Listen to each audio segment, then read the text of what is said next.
श्री शिवाय नमस्तुभ्यं भक्तों। मैं परवड़ी की कथा को आपको छोटा रूप में सार में बताने वाली हूँ। आप उसको ध्यान से सुने। 5 दिन की कथा माँ चंद्रभागा शिव पुराण का कथा था। उसको पंडित प्रदीप जी मिश्रा ने वाचे हैं। बहुत सुंदर बहुत सुलभ रूप से बताए हैं। आपको तक मैं पहुँचाने की कोशिश करूँ। महाराज जी ने वाचे किसी के लिए अपशब्द निकल गया है, गाली निकल गया है, परपंच निकल गया है तो दिन भर में एक बार श्री शिवाय नमस्तुभ्यम बोल लेना, या तो राधे राधे जय श्री कृष्ण राम राम बोल लेना। समझना कि आज मेरे मुख से जिभ्या से कुछ अच्छा तो हुआ है, ऐसे सोच लेना। फिर महाराज जी ने बताया कि कानपुर का कथा कैंसिल हो गया था तो 8 ही दिन बचे थे नागपुर के कथा के लिए, तो कैसे तैयारी होगा करके सोच रहे। लाखों लोग कथा सुनने आते हैं, लाखों की भीड़ में आते हैं। इतना लोगों के लिए व्यवस्था कर पाना बहुत कठिन है। फिर महाराज जी बोले कथा को सुनने के लिए 3 प्रकार के श्रोता आते हैं। एक श्रोता है, एक श्रोता है, एक सरोता है। जो श्रोता है वो कथा सुनने आता है, किसी से कोई मतलब नहीं, कोई क्या कर रहा है क्या नहीं कर रहा है, उसको सिर्फ कथा से मतलब रहता है। और दूसरा है श्रोता, जो आएगा थोड़ा सा सुनेगा फिर वो झपकी लेते रहता है। और तीसरा सरोता, क्या सही हो रहा है क्या गलत हो रहा है, क्या व्यवस्था नहीं हो रहा है, ये चीज़ को वो देखने आता है, वो है सरोता। जैसे सुपारी को कट कट काटते हैं वैसे हर चीज़ की गलती को वो ढूंढ ढूंढ के काटते रहता है। महाराज जी बोले कि जो श्रोता है ना वो सोता है ना वो कुछ ढूंढता है, वो सिर्फ कथा सुनने आता है। एक बहुत सुंदर पत्र आया है। अर्चना जी ने लिखा है, हमारा शादी को 21 साल हो गया है, हमारा कोई संतान नहीं है। सबको दिखाया, डॉक्टर को दिखाया, हर चीज़ कर लिए, बाकी आपको संतान का सुख नहीं है बोले। और बाबा की कृपा, 1 लोटा जल, 1 चावल का दाना, जो सफ़ेद आंकड़ा का जड़ बताए थे बांधने के लिए, उसको किए तो भगवान का अपार कृपा बना। 21 साल बाद हमको संतान की प्राप्ति हुई।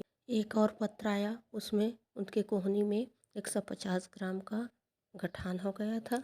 डॉक्टर को दिखाए तो ऑपरेशन के लिए बोल दिए, और मैंने ऑपरेशन नहीं कराया। मैं शंकर जी पे जल का आचमन करता था और बेलपत्री को लेता था खाने के लिए। फिर उसके बाद मेरा हाथ का गठान चला गया। उसी का आभार व्यक्त करने के लिए मैं आज कथा पंडाल पे आया। फिर एक और पत्र आया, उसमें लिखा था कि गुरुजी मैं बाबा का क्या बखान करूं। मेरी बेटी सीए के परीक्षा में 2 पेपर, बेटी ने दोनों ईयर का एग्ज़ाम दोनों ग्रुप का कंप्लीट कर लिया है। और मैं शिव जी का क्या बखान करूं। मैं पशुपति व्रत भी की। आप जो सावन माह में अभिषेक बताए थे उसका भी लाभ हुआ हम लोग को। ऐसे करके मेरी बेटी सीए में निकल गई। हम 1 लोटा जल लेके शिव मंदिर जाते हैं, वो 1 लोटा जल नहीं रहता, वो ब्रह्मांड का गंगा जल रहता। और उस 1 लोटा जल में घर का दुख तकलीफ सबको लेके शिव जी को बताने जाता है।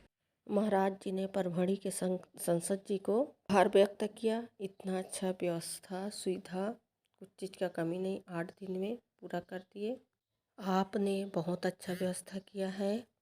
जो पहले आए पहले बैठे, कोई पास उसका कोई झंझट नहीं है, और जो लास्ट में आए लास्ट में बैठे। और आप कहीं भी उठ बैठ के इधर उधर जाते हैं तो किसी को हमारे वजह से तकलीफ़ नहीं होना चाहिए, किसी को पाँव नहीं लगना चाहिए, किसी को अपना कपड़ा नहीं लगना चाहिए, संभलते हुए इधर उधर जाएंगे।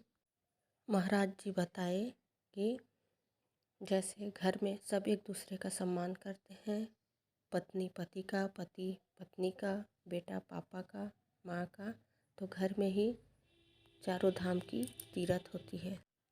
फिर महाराज जी बताए कि जिस गुरु को आपकी धन की, आपकी चीज़ों की लालच हो, वो कभी गुरु नहीं हो सकते। महाराज जी फिर बोले, तुकाराम ने चंद्रभागा नदी को अपने बहन बोले। फिर महाराज जी बोले, एकांत में बैठ के आप श्री शिवाय नमस्तुभ्यम बोल देते हैं और जाप करते हैं तो अश्वमेध यज्ञ का आपको फल प्राप्त होता है। श्री शिवाय नमस्तुभ्यम बोल देने वाले व्यक्ति का मुख भी देख लेते हैं। वो जितना दूर से चले जाते हैं उतना दूर में कोई भी देखते हैं और मुसीबत में रहते हैं तो उस मुसीबत से उनको निजात मिल जाता है। कोई भी व्यक्ति हजारों किलोमीटर दूर से जाता है माँ चंद्रभागा का दर्शन के लिए तो उसमें डुबकी लगाते ही उनका शरीर का पूरा थकान खत्म हो जाता है और वहाँ जाके हरि दर्शन करता है। फिर गुरुजी ने बताए, हम मंदिर क्यों जाते हैं, कथा सुनने क्यों जाते हैं, दर्शन करने क्यों जाते हैं। उससे उनका शरीर का तप हमको मिलता है, उसका तप बल हमको मिलता है और हमें खुशी होती है, हमारी मन की इच्छा पूर्ण होती है।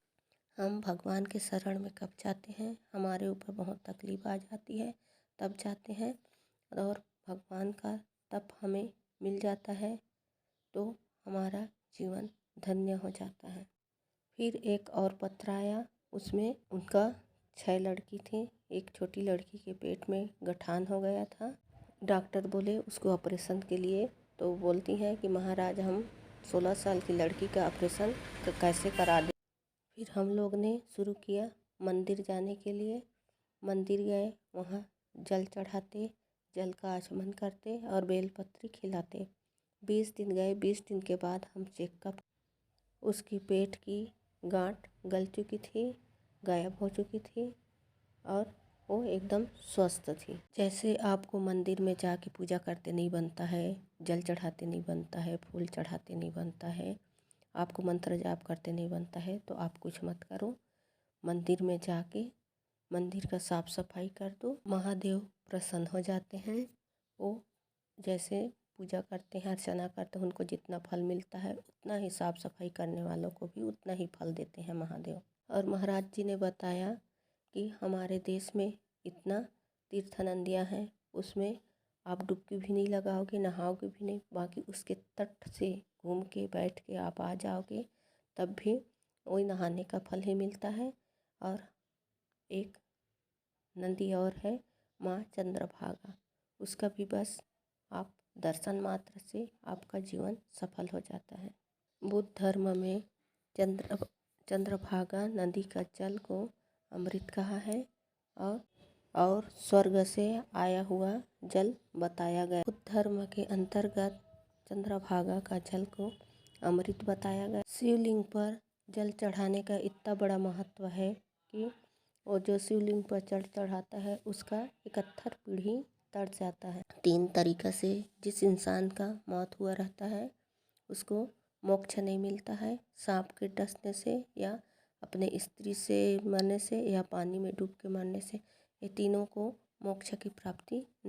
चंद्रभागा नदी का बहुत बड़ा महत्व है। शंकर जी में 1 लोटा जल चढ़ाने का फल उसके पूरा घर परिवार को होता है। गुरु जी ने सभी भक्तों से पूछा, क्या चंद्रभागा नदी में कभी स्नान किया है? माँ चंद्रभागा कथा को छोटा रूप में बताने की कोशिश की हूँ।